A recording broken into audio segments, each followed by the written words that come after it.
Bonjour à tous et bienvenue chez Locasmart. Je me trouve actuellement à l'aéroport de Milan-Malpensa. Je me trouve même plus précisément sur le parking de l'aéroport où je me situe sur l'espace location de voitures. Donc, comme vous pouvez le constater derrière moi, il y a pas mal de véhicules à louer. Et donc du coup, le véhicule que j'ai choisi pour mon excursion dans la région milanaise, c'est celui-ci, un Volkswagen T-Roc. Initialement, j'avais réservé une Golf, mais il n'y avait plus de Golf disponible, donc ils m'ont surclassé et ils m'ont donné donc ce T-Roc que je vais vous présenter rapidement. Donc c'est un T-Roc, je ne sais pas c'est pour l'année, mais en boîte automatique. Donc petit T-Roc sympa, je vais essayer de faire le tour avec vous, sachant que c'est la passe c'est un peu serré. Mais franchement, ça va être plutôt sympa de se balader dans les rues milanaises avec ce véhicule. Donc on a décidé de visiter la région de Milan, la Lombardie et notamment le lac de Garde avec ce véhicule. Je vais faire le tour par là-bas parce que là c'est un petit peu serré.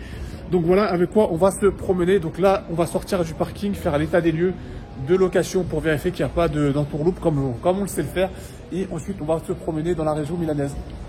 Donc là, on a roulé depuis l'aéroport de Milan avec le T-Roc qui se situe juste là derrière moi. On a roulé environ 130 km.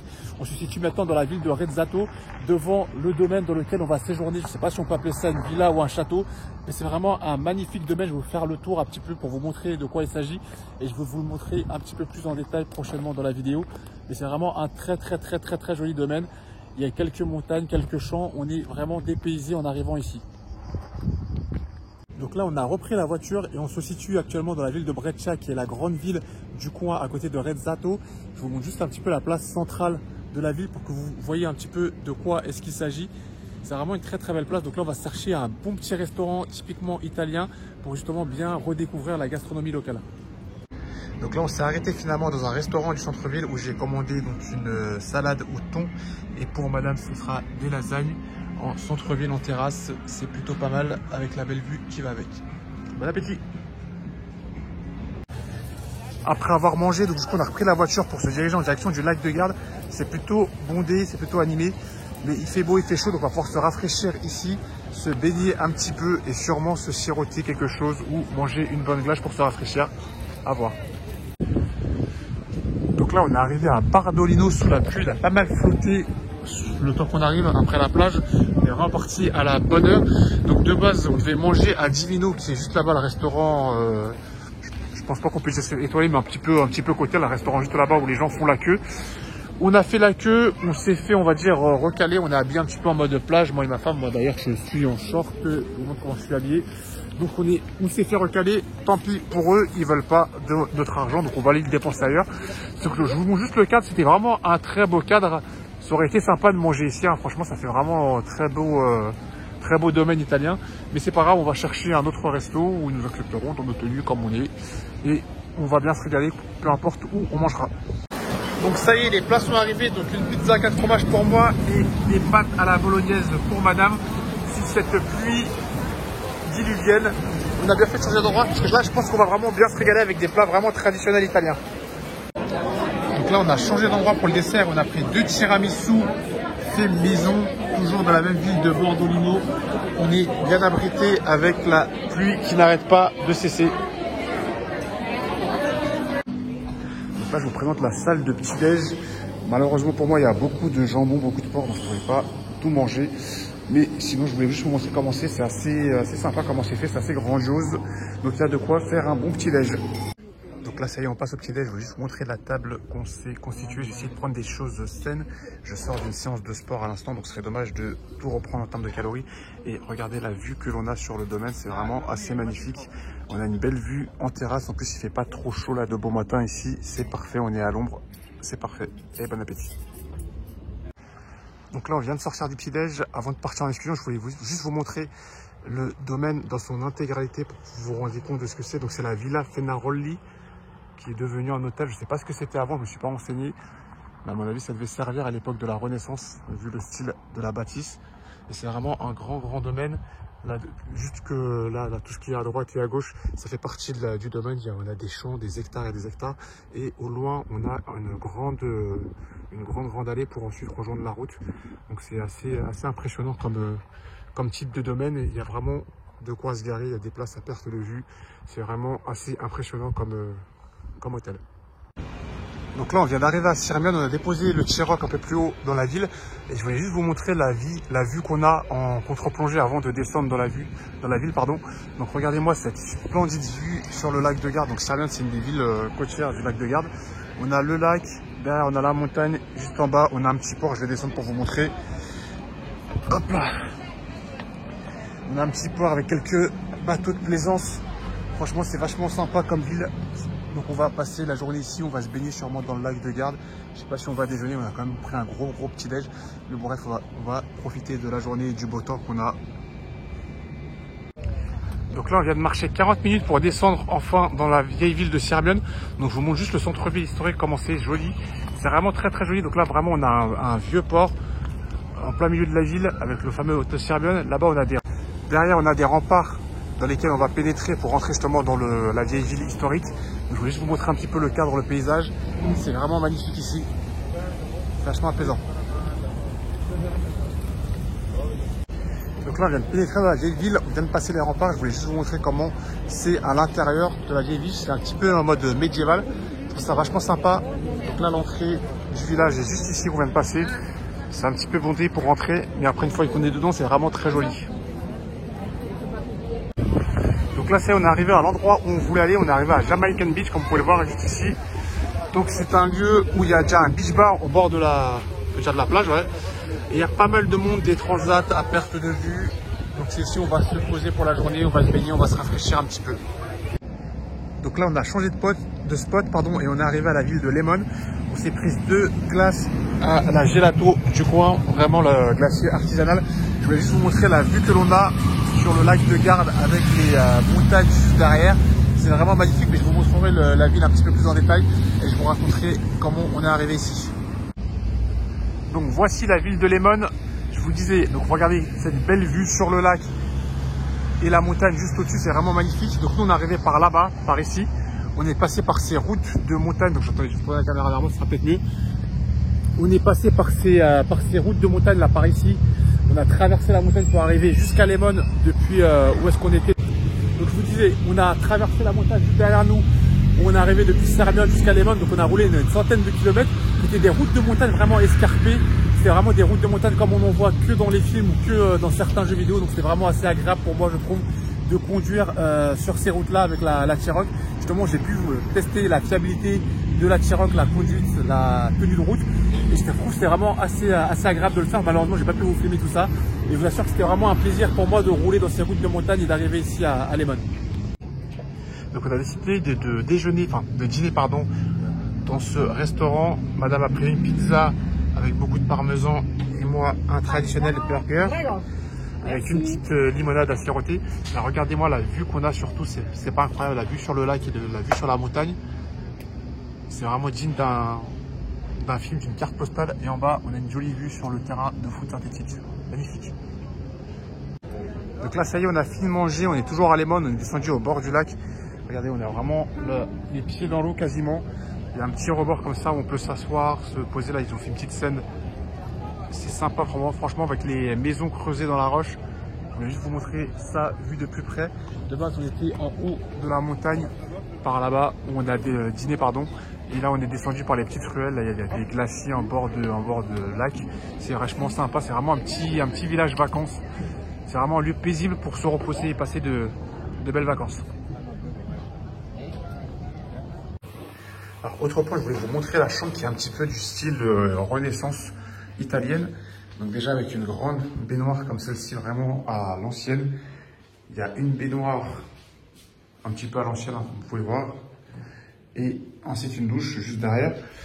Et la partie chambre qui est la plus intéressante selon moi, avec le beau parquet italien à l'ancienne. Un lit vraiment style Renaissance. Bon, c'est un petit peu le bazar, vous m'excuserez, hein, je me suis un petit peu étalé. Mais bon, voilà, c'est vraiment une très belle chambre. En plus, qu'on peut profiter de cette belle chambre, c'est vraiment sympa. Alors, on se situe actuellement à Vérone, devant le fameux balcon de Roméo et Juliette, que vous pouvez voir juste ici. Donc Vérone, en Italie, c'est un petit peu la ville de l'amour, et ce balcon est réputé pour avoir inspiré justement la pièce de théâtre Roméo et Juliette. Là, juste devant, là où il y a un attroupement, c'est une statue qui représente Juliette. Je ne sais pas si vous l'avez vu, mais là, il y a une fille qui a touché le sein droit de Juliette. Le fait de toucher le sein droit de Juliette, comme le monsieur est en train de le faire, pour eux, c'est un signe que l'amour va durer éternellement entre les deux membres d'un couple. Et toujours sur Vérone, on a quitté le balcon de Roméo et Juliette. On se trouve justement sur la cour du marché, qui est une des places centrales également de Vérone. Je vais essayer de bien vous la montrer si vous voulez.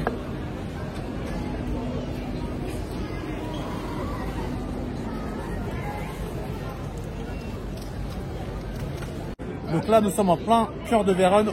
Nous avons derrière nous l'arène de Vérone, la fameuse arène de Vérone, où plein de gens viennent prendre des photos. C'est vraiment un lieu très touristique et culturel de cette ville. Je vais vous la montrer d'un peu plus près. C'est vraiment une très très grande arène ancestrale qui a été conservée dans le temps.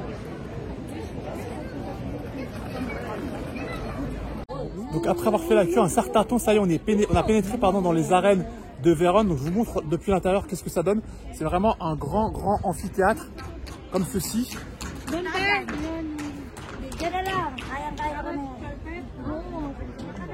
Du coup, ça a été construit à l'époque de l'Empire romain. Pendant le 1er siècle, ça a été fini d'être construit une dizaine d'années après le Colisée à Rome. Et du coup, cette arène servait aux gladiateurs qui faisaient des combats de gladiateurs, mais aussi des combats entre des esclaves et des animaux exotiques. Et puis après tout cet empire romain, ça a servi de théâtre tout simplement dans la ville de Vérone. Alors là, on est toujours dans les arènes de Vérone et je vous montre juste la vue qu'on peut avoir sur la ville depuis ces fameuses arènes.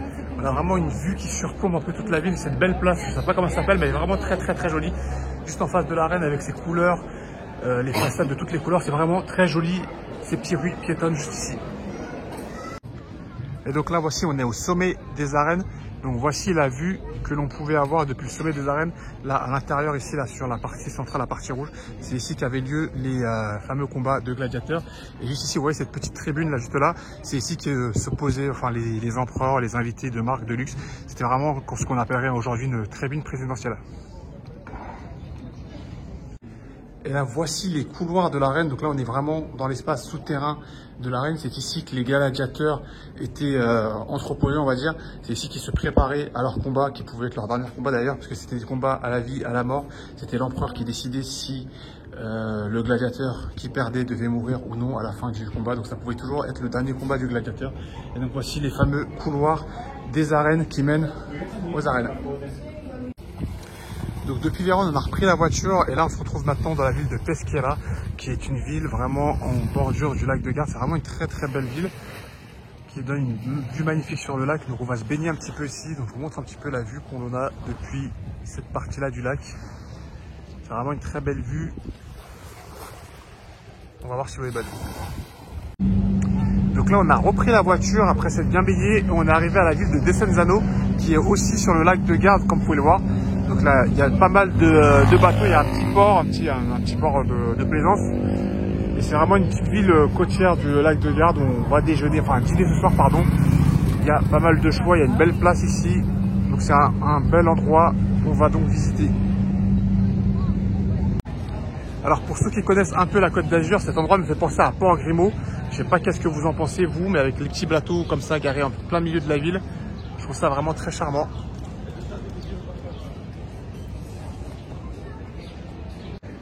Donc on s'est arrêté dans un petit restaurant local sur la place principale de la ville. Donc moi j'ai commandé des tranches de bœuf comme ceci. Madame a pris des pâtes à la bolognaise. Je vous montre juste un petit peu l'ambiance. C'est vraiment typiquement italien. Donc là on vient de finir de manger, on va rentrer à l'hôtel, mais je voulais juste vous montrer ça. Ce beau coucher de soleil avec ce beau ciel, je sais pas quelle couleur on peut décrire, c'est vraiment un très beau spot qu'on a trouvé juste ici avec la fontaine juste là. Et juste derrière, il y a un spot photo là, vous faisais la queue justement pour une belle photo devant ce spot près du port avec le nom de la ville écrit là. Donc là on a pris la voiture depuis la ville de Rizzato et on est arrivé au niveau des cascades de Barone, pardon. Donc c'est une belle cascade, c'est vraiment une cascade naturelle creusée dans la montagne. Je vais vous montrer tout ça, je vous montre un peu l'entrée là, on est au niveau de l'entrée. Et il y a pas mal de choses à voir, il y a la cascade ainsi qu'une grotte aussi naturelle. Donc là nous sommes dans la grotte de Vérone. On voit juste un peu la cascade, l'ampleur du gel, franchement c'est vraiment très puissant. On a mis notre capuche et notre imperméable pour quitter le puits, mais franchement c'est vraiment très puissant comme jet. Alors là on a quitté la grotte et juste pour vous montrer la vue que l'on a depuis un point culminant justement des cascades vers Varone. Regardez-moi ça, cette vue qu'on a sur la montagne et sur le lac, on ne voit pas mais il est juste par là à la droite. C'est vraiment magnifique, c'est vraiment un très beau point de vue. Là c'est un spot où on peut justement déjeuner, ramener son déjeuner et faire un petit pique-nique ici. Nous on n'a pas ramené de quoi manger. Mais là on va s'attaquer après à l'excursion, monter tout en haut des falaises pour observer la grande cascade. Donc là on va pénétrer au niveau de la grotte supérieure. Donc là on est au niveau de, à mi-chemin pardon, de notre ascension vers la vraie cascade Varone. Et là on est à mi-chemin, du coup il y a la grotte supérieure, là où il y a une mini cascade ici également, que je vais essayer de vous montrer. Après tous ces gens, il y a beaucoup de vent, beaucoup de d'eau. On est pas mal mouillé, c'est pour ça que tout le monde met des kawaii et met sa capuche surtout. Là dès que je peux m'approcher, là j'entends la cascade sur la droite, je vais vous montrer ça tout de suite. Voici la fameuse cascade de la grotte supérieure, comme vous pouvez voir. Regardez-moi ce torrent, c'est vraiment un très grand courant. Je ne vais pas m'approcher plus près parce que mon téléphone n'est pas en carton, je ne voudrais pas qu'il prenne l'eau. Et voici à quoi ça ressemble de plus près.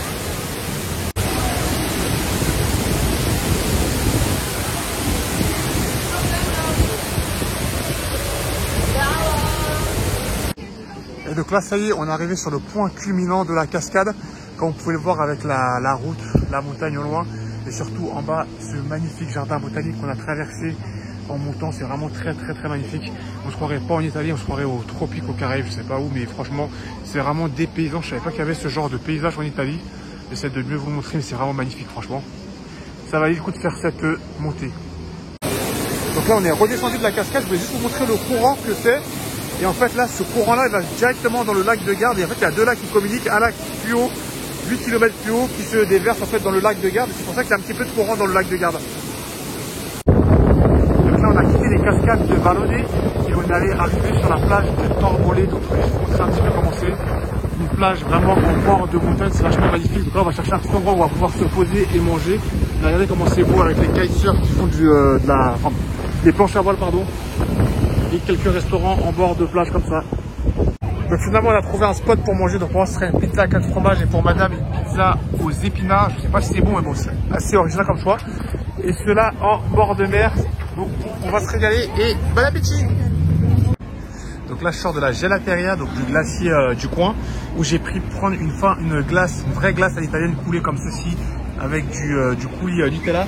J'ai fait vraiment toutes les boutiques de l'Italie afin de enfin trouver un glacier qui propose les glaces coulées comme ceci, vraiment les vraies glaces italiennes. La plupart ne proposent que des boules, comme vous pouvez le voir dans la vitrine, mais là enfin j'ai trouvé un vrai glacier qui en propose.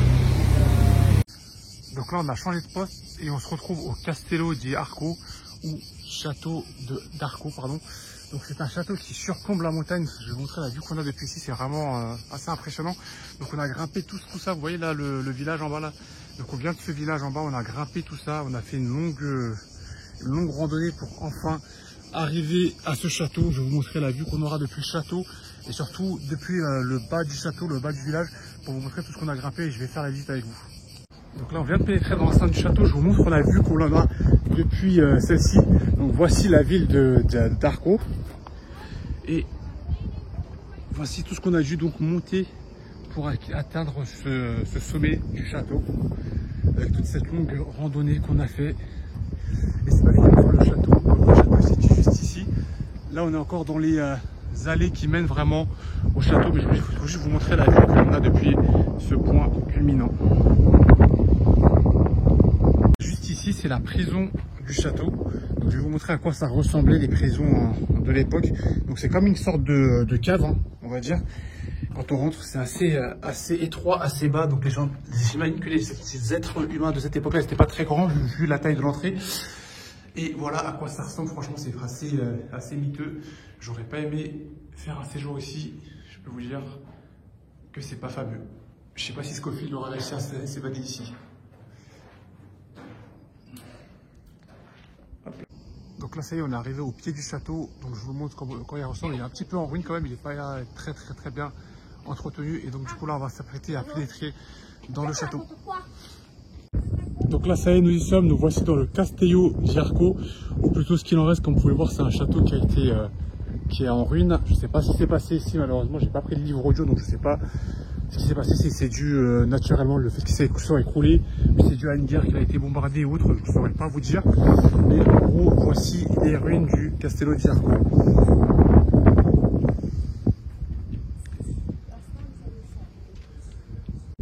Donc là, en redescendant du château, je suis tombé sur ce plan en français, un plan de la ville et du château qui date de 1703.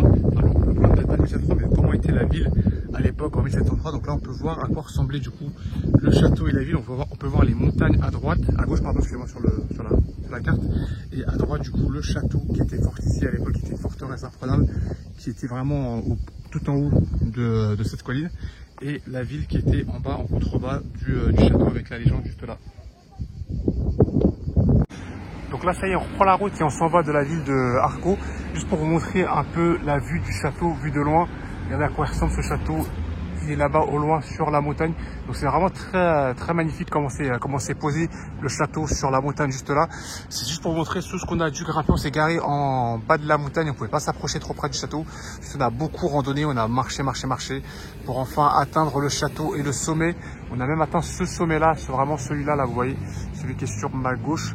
Ce sommet qui était vraiment le point culminant du château, qui était un sorte de donjon. Et le château, c'était cet autre mont, celui-là. Donc là, on a encore changé de spot et on est arrivé sur la ville de Malcésine.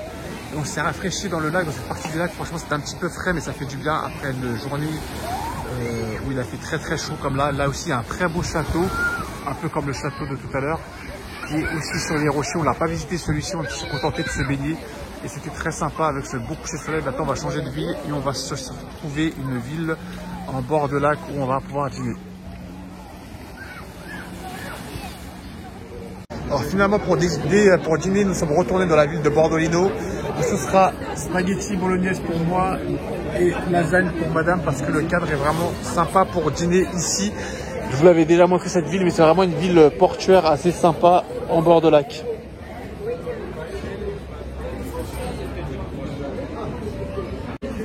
Et pour bien finir, 2 tiramisu italiens, bien entendu. Ça y est, le voyage touche à sa fin. Je voulais juste vous montrer une dernière fois la vue qu'on avait de la villa avec le Ciroc juste devant. C'était vraiment un superbe séjour.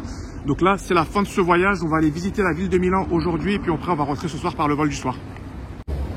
Donc là, on vient de se garer avec la voiture. On est en plein cœur de Milan où on va bruncher. J'aime bien cette petite rue là. Je découvre avec vous à Milan. On vient juste de se garer, de sortir du parking. Mais je trouve que ça ressemble un petit peu aux galeries marchandes du côté de Haussmann Saint-Lazare. Donc on s'est arrêté chez EL&L pour le brunch. Donc moi j'ai commandé des pancakes au Nutella, madame une brioche au Nutella et un pont commun. On a pris leur spécialité. Donc tout est halal, hein, c'est du bacon de veau je crois. Enfin tout est halal. Donc EL&L, c'est vraiment bien situé dans Milan, place centrale. On est juste à côté du Apple Store. Ils ont vachement bien aménagé tout ça avec une belle terrasse. J'essaie de vous montrer rapidement. Donc on va goûter et je vous dirai si c'est bon, mais ça m'a l'air pas mal. Donc là, on est en plein centre de Milan. On est juste devant la cathédrale de Milan. Je vais juste vous montrer à quoi ça ressemble. Qui est en travaux. D'ailleurs, l'autre face est actuellement en travaux. Donc on pourra pas. Enfin, on peut y accéder, mais il n'y a rien à voir parce qu'ils sont en travaux. Je vais juste vous montrer comment c'est magnifique. On est vraiment sur la place centrale de la ville. Donc c'est vraiment en plein cœur du centre-ville. Là où on était tout à l'heure, où je vous disais que ça ressemblait à des galeries marchandes près de Stadium, etc. Donc là, on est toujours à Milan, pas très loin du centre-ville. On a changé de spot. Donc là, on est tombé sur une belle fontaine et devant ce château qui s'appelle le Castello Sforzesco. On n'a pas eu le temps de beaucoup visiter Milan, malheureusement, il a plu. Donc on s'est abrité dans une galerie marchande, dans un centre commercial Stadium. Donc je vous montre un petit peu à quoi ça ressemble. Franchement, c'est super joli, mais on n'a pas eu trop le temps de visiter, malheureusement, à cause de la pluie. Et là, on va pas tarder à retourner à l'aéroport. Donc c'est ainsi que se termine ce vlog à l'endroit où il a commencé, donc dans l'aéroport de Milan Malpensa au niveau du parking des loueurs de voitures. Donc là on vient de restituer le le Volkswagen T-Roc qui est juste là derrière moi. Donc moi, qu'est-ce que je retiendrai de ce voyage? Franchement, les calanques, toutes les petites criques qu'on a pu explorer là sur le lac de Garde, vraiment magnifique. On a de la chance, on n'avait que du beau temps jusqu'à présent, jusqu'à aujourd'hui où malheureusement il a plu. Milan, c'est une ville intéressante, mais je pense qu'on n'a pas eu l'occasion de bien la visiter malheureusement à cause de la pluie. On s'est pas mal abrité dans un centre commercial et du coup, on n'a pas pu visiter tous les lieux historiques de Milan. Peut-être que ce serait à refaire lors d'un prochain voyage. Mais sinon, je retiendrai que des bonnes expériences du lac de Garde, la gastronomie italienne. C'est pas la première fois qu'on vient en Italie. À chaque fois, on n'est pas déçu en termes de gastronomie. Donc, c'est vraiment un voyage à refaire. J'espère que j'aurai l'occasion de revenir ici, de remettre les pieds. Donc, ce sera tout pour moi pour cette vidéo. On se dit à la prochaine dans une prochaine vidéo. Et n'oubliez pas avec le Caspar le malin. Salut l'équipe, ciao.